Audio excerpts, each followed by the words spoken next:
ചിത്രത്തിൽ ആദ്യത്തേത് ധർമ്മയോദ്ധ, directed by Shruti Simon.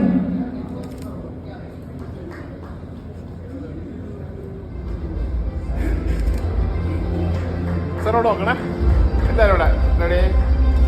Surprise surprise.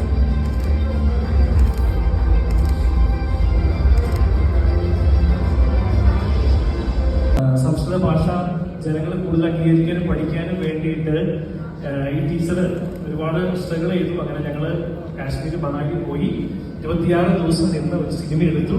അതാണ് ധർമ്മയോദ്ധ. അപ്പോൾ അധ്യാപികയാണ് ഞാൻ കൂടുതൽ സംസാരിക്കുന്നില്ല, സമയമില്ല. ഞാൻ ഞങ്ങളുടെ പ്രൊഡ്യൂസറെ വിളിക്കും. Hello everyone. First of all, thank you the Film Critics Association for considering our movie. അതെ, ഇത് പറയുകയാണെങ്കിൽ സുധിയുടെ ഒരു ഡ്രീം ആയിരുന്നു ഈ സാൻസ്ക്രിറ്റ് ലാംഗ്വേജ് തന്നെ എടുക്കണമെന്ന്. അത് എനിക്ക് വളരെ വിഷമമുള്ള കാര്യമായിരുന്നു. കാരണം ഞാനാണ് ഇതിനകത്ത് ലീഡിങ് ക്യാരക്ടർ ചെയ്തത്. സംസ്കൃതം പഠിക്കേണ്ടി വന്നു. ഞാൻ ചോദിച്ചു, ഇത് നല്ല ആണ് നമുക്ക് ഹിന്ദിയാണെങ്കിൽ അത്യാവശ്യം പറയാം, പക്ഷെ സാൻസ്ക്രിറ്റ് ആക്ച്വലി ഹാർഡ് ലാംഗ്വേജ് ആണല്ലോ. എന്തായാലും ആളുടെ ഇതും പിന്നെ സ്ക്രിപ്റ്റ് റൈറ്റർ ഹസ്ബൻഡ് ആൻഡ് വൈഫാണ്. അപ്പം പുള്ളി ഒത്തിരി ഹെൽപ്പ് ചെയ്തു. പിന്നെ സജിതാകത്തൊരു റോള് ചെയ്യുന്നുണ്ട്. ആള് പിന്നെ സാൻസ്ക്രിറ്റ് കുറച്ച് അറിയാമായിരുന്നു. പിന്നെ ഒരു കുട്ടിയുണ്ടായിരുന്നു ഷിഫിൻ, അവളും ഇവിടെ വന്നില്ല. പുള്ളിക്കാരി ഷിഫിൻ ഫാത്തിമ അതിനകത്തൊരു മെയിൻ ക്യാരക്ടറാണ്.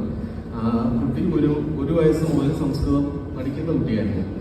അത് ഒത്തിരി പ്രയോജനമായിരുന്നു. ഒന്ന് ഷൂട്ടിങ്ങിൻ്റെ ഇടയ്ക്ക് എനിക്ക് പറഞ്ഞു തരാനും അർത്ഥം പറയാതെ അഭിനയിക്കാനും പറ്റില്ലല്ലോ. അത് പിന്നെ ഇതിന് പറയുവാണെങ്കിൽ ഇതിനകത്ത് ഒരു നല്ലൊരു മെസ്സേജും ഉണ്ട്. ബേട്ടി ബച്ചാവോ ബേട്ടി പഠാവോ എന്നുള്ള ടെററിസവുമായിട്ട് ബന്ധപ്പെട്ട് ചിൽഡ്രൻ കുട്ടികളെയും അവർ മിസ്യൂസ് ചെയ്യുന്നതും അങ്ങനെയുള്ളൊരു നല്ലൊരു മെസ്സേജുണ്ട്. ഒരു എയർഫോഴ്സ് ഉദ്യോഗസ്ഥനായിട്ടാണ് ഞാനിത് ചെയ്യുന്നത്. ബോർഡറിൽ അവിടെ ക്രാഷായിട്ട് സർവൈവൽ ത്രില്ലറാണ്. Anyway, thank you once again. എല്ലാവർക്കും നന്ദി, പ്രത്യേകിച്ച് ജഗദീശർക്ക് നന്ദി. ഒത്തിരി ആരാധിക്കുന്ന ഇതാണ്. അങ്ങനെ ഒരു അവാർഡ് മേടിക്കാൻ കഴിഞ്ഞാൽ വളരെ വളരെ നന്ദി. Thank you very much. Congratulations, team Dharmayodha.